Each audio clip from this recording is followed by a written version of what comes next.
Warning. Warning.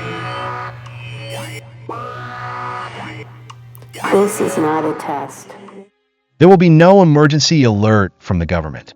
This post is all you have, and you must read it immediately. It'll vanish soon.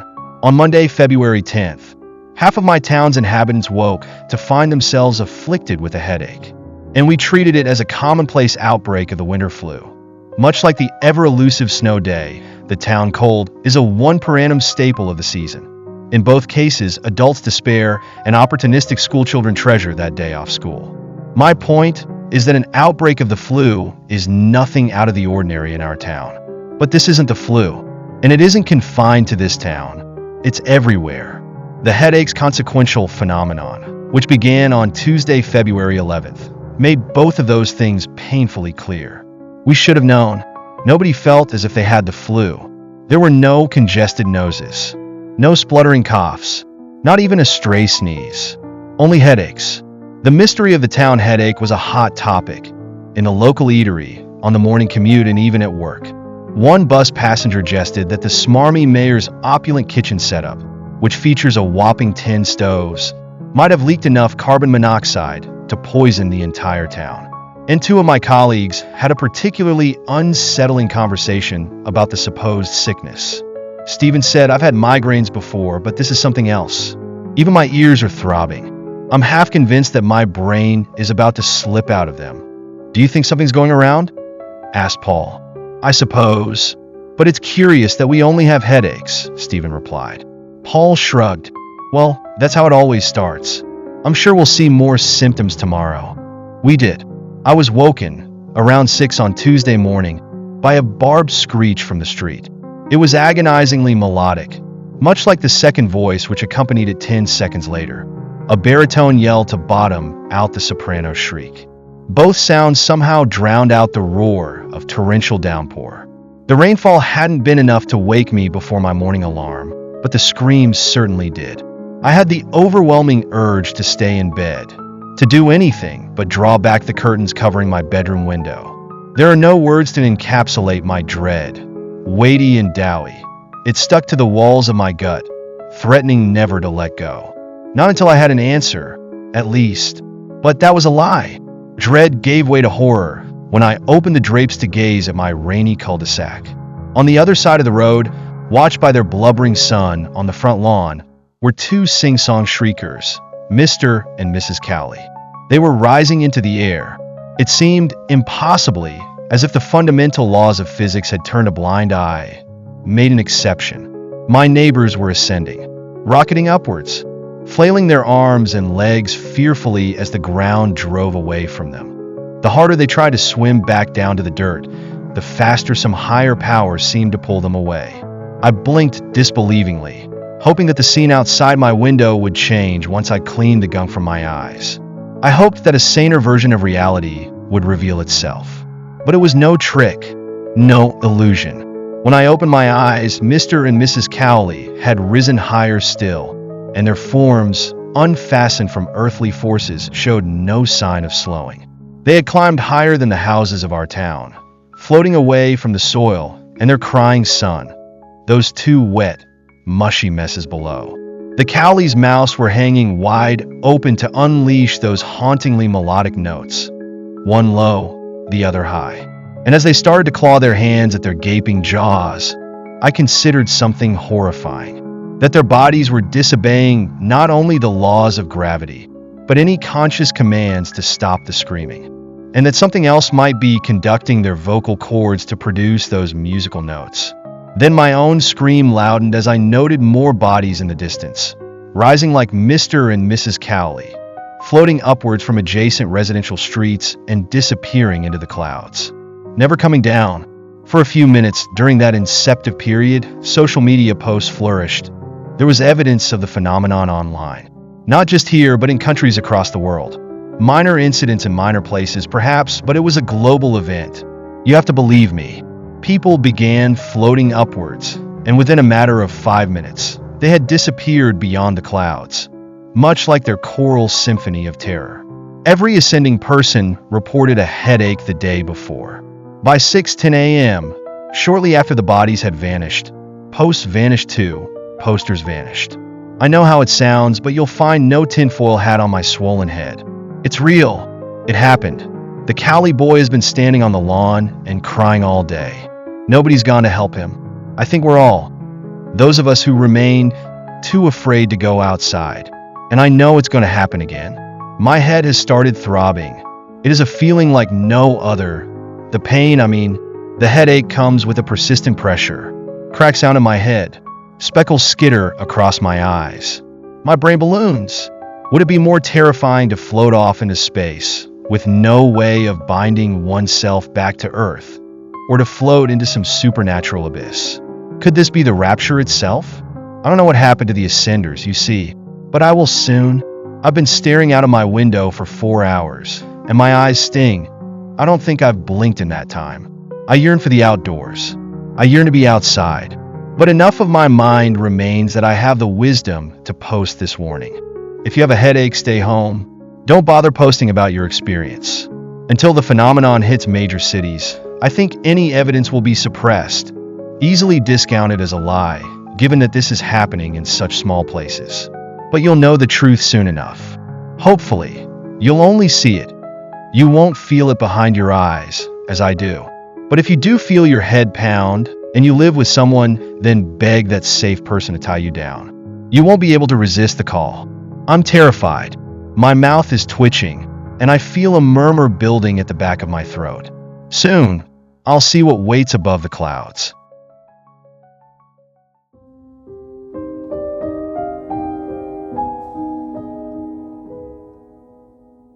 Where is everyone? I woke up one day, and everyone, absolutely everyone, was or is gone. The internet is up, cable is running, electricity and water is still working, yet there's no one around and I can't get into contact with anyone. No one answers when I call on the phone, and although I can see the messages I've uploaded to social media, I see nothing from anyone else, just old posts and comments from the day before this happened that don't change when I refresh. It's like time has been frozen and all the animals, humans, and even bugs have been taken out of Earth. My name is... oh, who the hell cares? Who is going to see this anyway? This is the only way to keep from going insane, uploading detailed accounts of whatever's happening to me even though I have no idea if anyone can see it. If they can see it, then the responses are invisible to me because I've tried sending SOS messages to family, friends, and even strangers. Nothing big or unexpected happened before that day a few months ago. I'm a regular girl, working part-time in the city and sitting through college lectures when I'm not manning the counter of my local coffee shop. I live or lived with my parents and sister who's still in high school, since I couldn't afford to make it on my own yet. I had just come back from a late night shift, working overtime from open to close since someone called out at the last minute, and I took an Uber back home. I used my spare key to get in the house, ate leftovers from dinner, took a hot shower, and climbed into bed. I had no dreams or weird visions or anything. I woke up to the sunlight coming through my window blinds. I looked at the time on my phone and realized I had overslept. When I went downstairs, I heard nothing but the TV playing an early morning show my mom loved to watch after dropping my sister off at school. Dad's absence could be explained by him going to work, but my mom's was weird. I looked around for her, but when I didn't find her, I didn't freak out. Not until I went outside, but I didn't do that until an hour had passed of me eating breakfast and thinking about the classes I'd missed the day before and that morning. I went out to catch a bus, since it seemed Uber couldn't find a ride, and that's when I saw that my parents' cars were still in the driveway.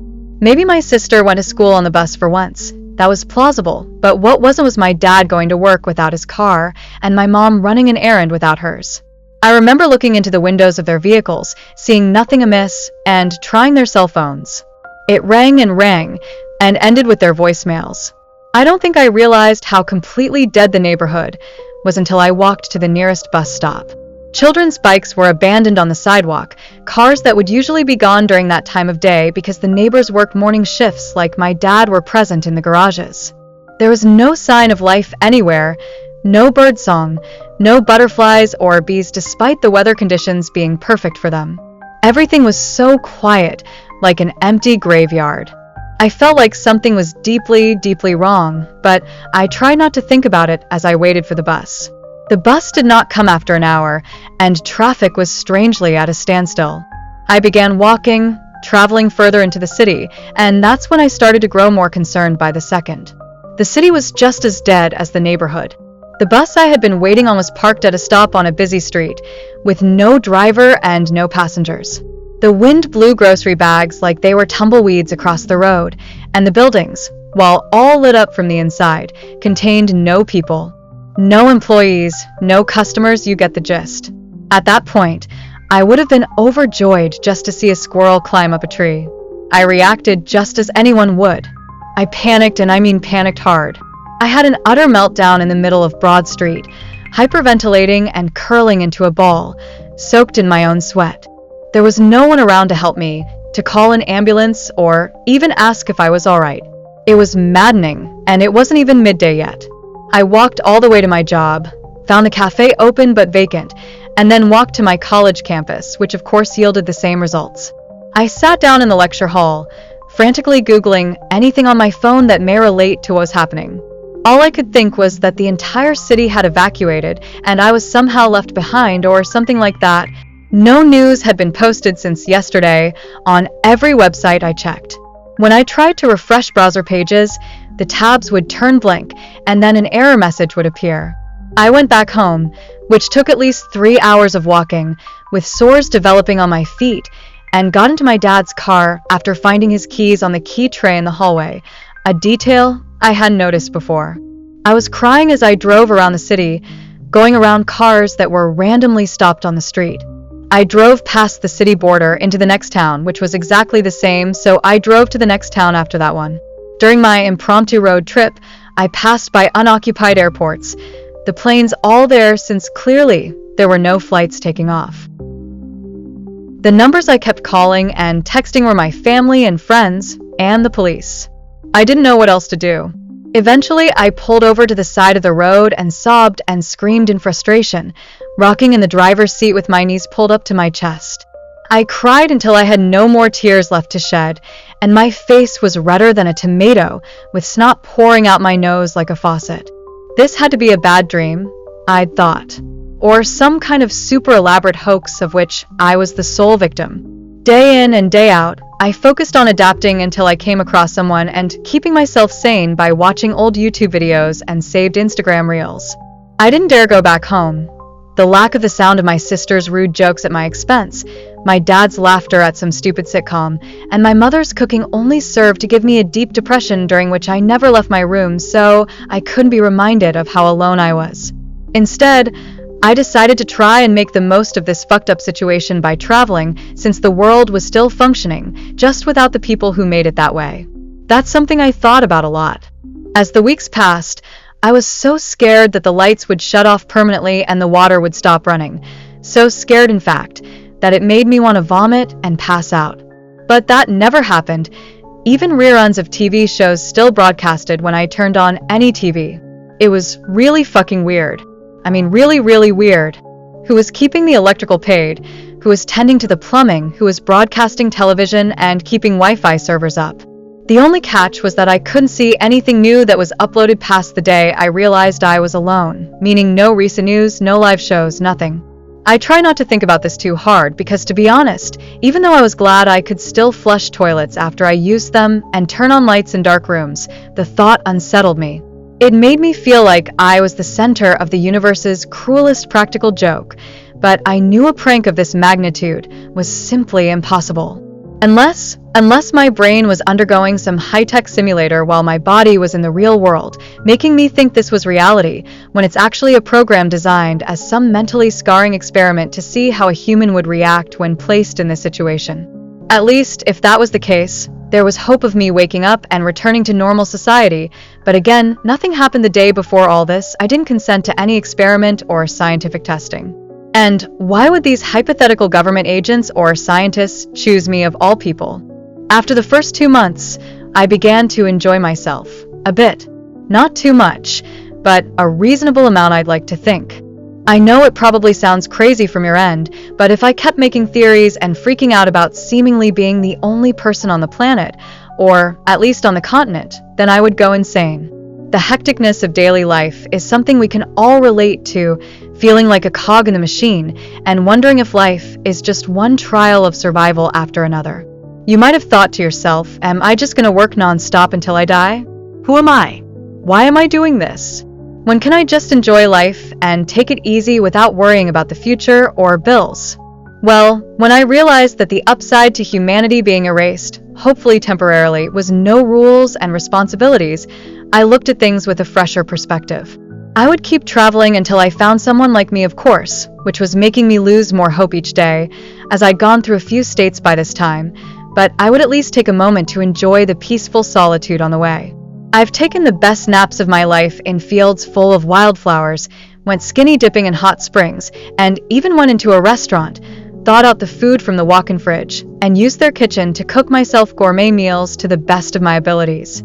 So many cars had keys in them, like they were all just sitting there for me to take a joyride in. I did donuts in parking lots. I went into Walmarts and stole video game consoles on which I played offline games on, and I slept in mansions and the best suites of any 5-star hotel. Every door was unlocked, making it unbelievably easy to go anywhere and do anything. One rich person's apartment I crashed in was in a high-rise, and I had an amazing time swimming in a pool on their balcony, which you could see the city miles down below through the glass floor. I always had to have noise playing wherever I went. I kept one earphone in case I heard someone and listened to music, and I always kept a TV on wherever I stayed. It replaced live human voices for me. It became white noise. I turned my tragedy into serenity, and though I still craved company, at least I could have a decent time until I found help, or woke up, or a scientist pulled the cords connecting my brain to the simulator or something. That feeling of freedom and carelessness didn't last long, though. The 3rd month came, and I was driving through the Midwestern region of the country in an RV I'd stolen, so I could experience spend life like those influencers, but without the risk and the money. I was going to the East Coast because I wanted to stay in a beach house. My cousin liked renting them in Virginia, Florida, and the 2 Carolinas, and I'd always wanted to experience them. Of course, autumn had come and winter was starting, or should have been at least, but it was still warm enough for a dip in the sea. Global warming, I guess. Anyways, night came, and I stopped in some random city, choosing an upscale hotel to stay in. Highest floor, biggest room, and a hoard of food from the kitchen, all to myself. I slept like a baby listening to a podcast, with a flat-screen TV playing some reality show. The lights always stayed on, and in this case, it was 2 bright table lamps, one on each side of the king-sized bed, and a standing lamp in the corner. I woke up in the middle of the night to complete darkness and utter silence. The TV was off, so were all the lights. The curtain was drawn over the glass wall, which showed a beautiful view of the city, when I was sure I had left them open to look at the dazzling lights of the skyscrapers. Instantly, I sat up and started breathing heavily, knowing in my heart that my good time was over because the electricity was now gone. I figured I may as well just go back to sleep until daybreak, and then go and steal flashlights from the nearest store for the next night or something, but I wanted to open the curtains first. I guess I must have forgotten that I closed them. I pulled them aside, and my heart skipped a beat as I noticed something. The buildings in the city were still lit up. The energy still worked. I scrambled in the dark, pressing the power button on the bedside lamp. Nothing happened, so I felt for the cord, which had been unplugged. I plugged it back in, and the lamp turned on, glowing a soft yellow. Upon a quick investigation, I realized all the lamps had been unplugged, and the remote to the TV was perched on the dresser across from my bed, even though I fell asleep with it on my nightstand. Then it hit me all at once. It felt like the breath had been knocked from my lungs, and I immediately started to tremble. Someone had been in this room while I was asleep. And while that should have made me excited to discover another human, it terrified me instead. Because whoever it was decided to fuck with me and leave me in complete darkness, rather than rejoice in the fact they had found another survivor. And if they would truly choose to scare me like this, even though I could very well be the only other human left on Earth, what type of person were they? Had they gone insane? Were they dangerous? Or was this simply proof that all of this was a hoax, and they were now messing with me because I had started to make the best of my situation, and that was too boring for the cameras? I honestly hoped to God the last part was the answer, because while that would be the meanest hoax ever conceived, at least the nightmare would be over. But not so deep down, I knew the prank theory was utterly stupid and wrong. I mean, even if it was possible, no prank would go on this long. I just wanted to believe that over my terrifying reality. After I turned the lights and TV back on, I noticed the door was open, showing the dark hallway. Now, I'm not the strongest or the bravest, but I knew I had to do something. I couldn't just go back to sleep. I gathered some stuff and used the light of my phone to navigate my way through the now dark hotel building, turning on the lights as I went. "Hello," I called out. "Is anyone there?" When I got to the kitchen, I took a big carving knife with me, just in case. The dead silence unnerved me to absolutely no end. I searched every room, using keys from the office behind the lobby. It took a while, looking inside closets and bathrooms, but eventually I was able to confidently say that whoever unplugged the lamps in my suite was no longer in the building. I didn't know how to feel about any of it. Half of me wanted to be happy to the point of tears that someone was in this with me, but the other half just knew this wasn't good news at all. I trusted my gut and decided to leave. I got in the RV and drove until daybreak, putting as much distance between me and that place as possible. I became exhausted and parked in the most crowded parking lot I could find, so I'd be hard to spot, then fell asleep. When I woke up in the middle of the afternoon, I started a regular day, trying to put the previous night past me. I toured the city I'd never been to before and browsed a selection of name brand clothes like Gucci and Prada that I would normally never be able to wear as a broke college student. I looked like a celebrity or some fashion model as I explored, looking for any sign of life. One of the things I missed the most was animals, like seeing someone walk their dog or watching a cat nap in a windowsill. When I returned to the RV at sundown, I was met with a disturbing sight. The door to the RV was wide open, and almost everything was out of place. The covers on the bed were strewn on the floor, alongside my clothes and the food and items I'd stolen from stores either for survival or pleasure. The cupboards were open, the faucets were left running, including the tub, and worst of all, someone doodled a smiley face in the dust of one of the RV windows. 2 long vertical lines for the eyes and a curve under them for the mouth. This simple picture put so much fear in me I felt like the world was collapsing. Once again, someone had intruded in on my space and deliberately left a sign that they had been there. More than one person had to be fucking with me, because how did the person from the hotel know where I was? How would they have found me so quickly? There are a million places I could be at. There was just absolutely no way they knew I'd be in this one city, in this one parking lot. If there was more than one person, then why were they doing this? What did they want? Why don't they just come up to me and talk like a normal human being so we can figure this shit out together? I think that's when paranoia first hit me. Sometimes I don't think I'm paranoid, and sometimes I do. I don't fucking know, okay? I feel like I'm going crazy. Well, that's when I first started having irrational thoughts like, who says it's a human to begin with? And asterisk if it is a human, who says they want to figure anything out.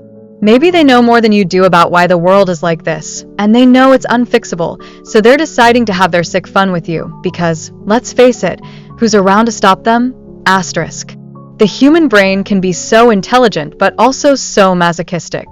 Mine was torturing me with all these thoughts until I felt like I couldn't breathe. I decided to pack a bag of the stuff I've hoarded since day one and abandon the RV. I can't count how many times I looked over my shoulder as I left to find another car. I felt watched. Once again, I found a vehicle parked with the doors unlocked, small and black, which is definitely more inconspicuous than a hulking RV. The keys were, as usual, inside, and once I got to driving away from that city, it felt like I had a breath of fresh air. However, I wasn't going to keep that car for long, because if whoever did that was around to see me get into it, I didn't want them to be able to recognize the car in whatever place I went next. This time, I stayed on the road all day, only stopping to relieve myself at a convenience store and get gas.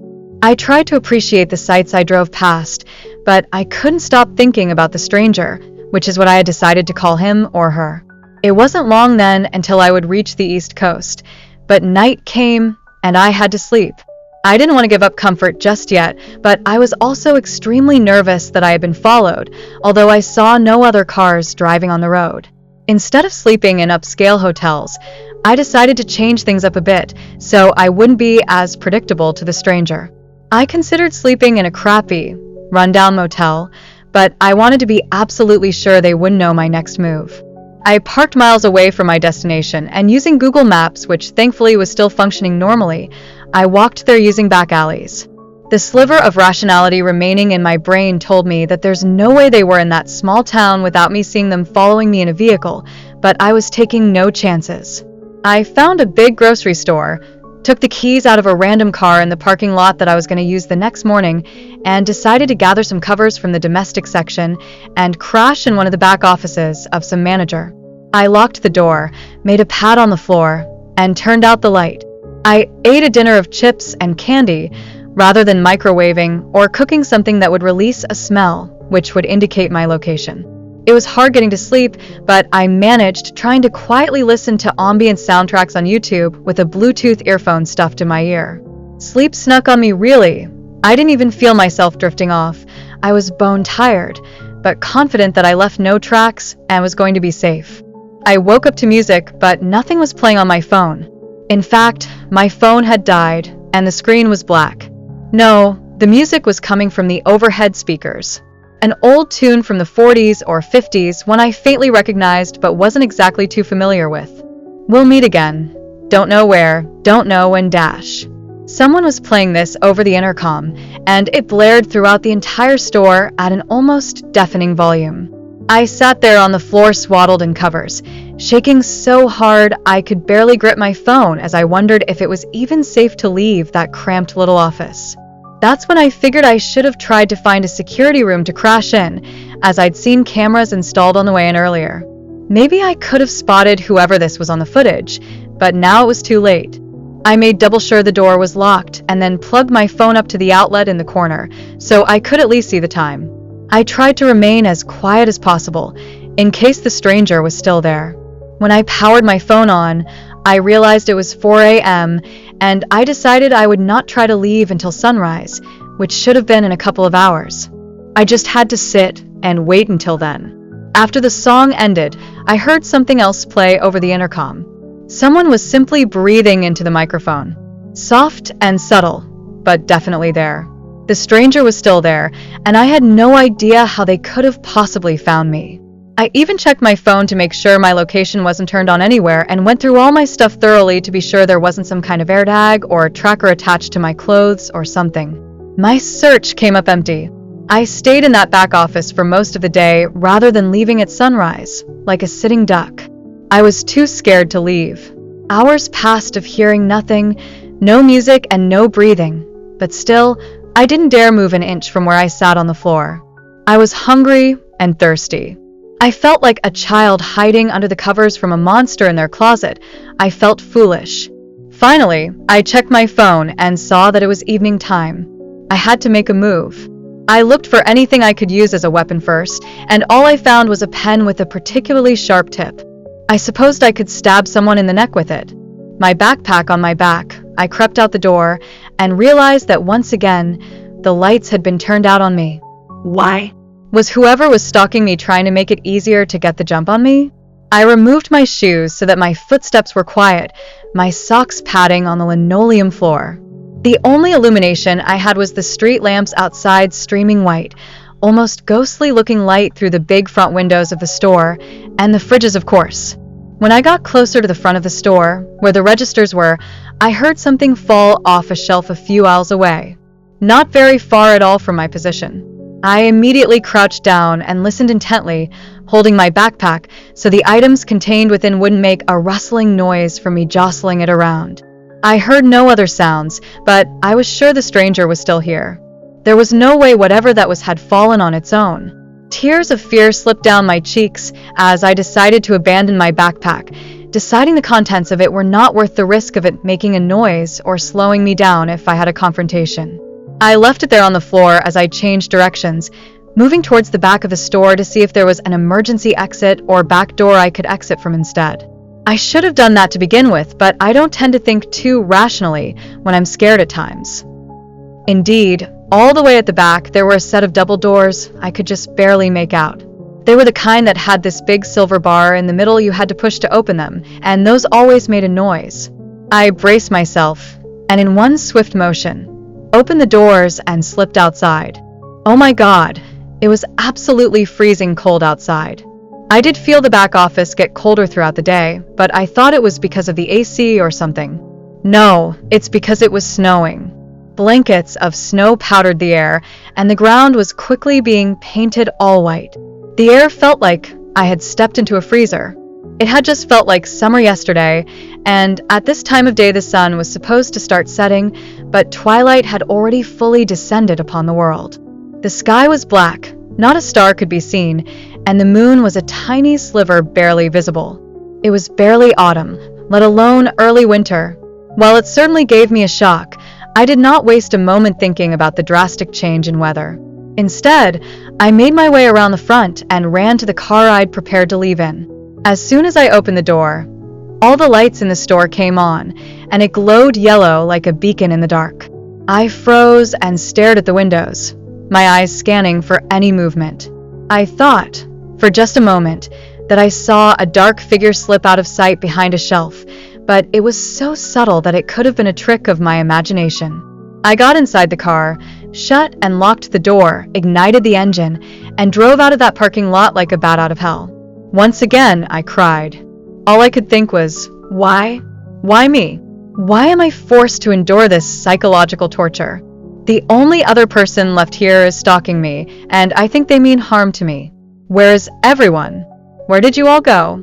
Why did you leave me here by myself, with some fucking lunatic? Why won't any of you answer my messages?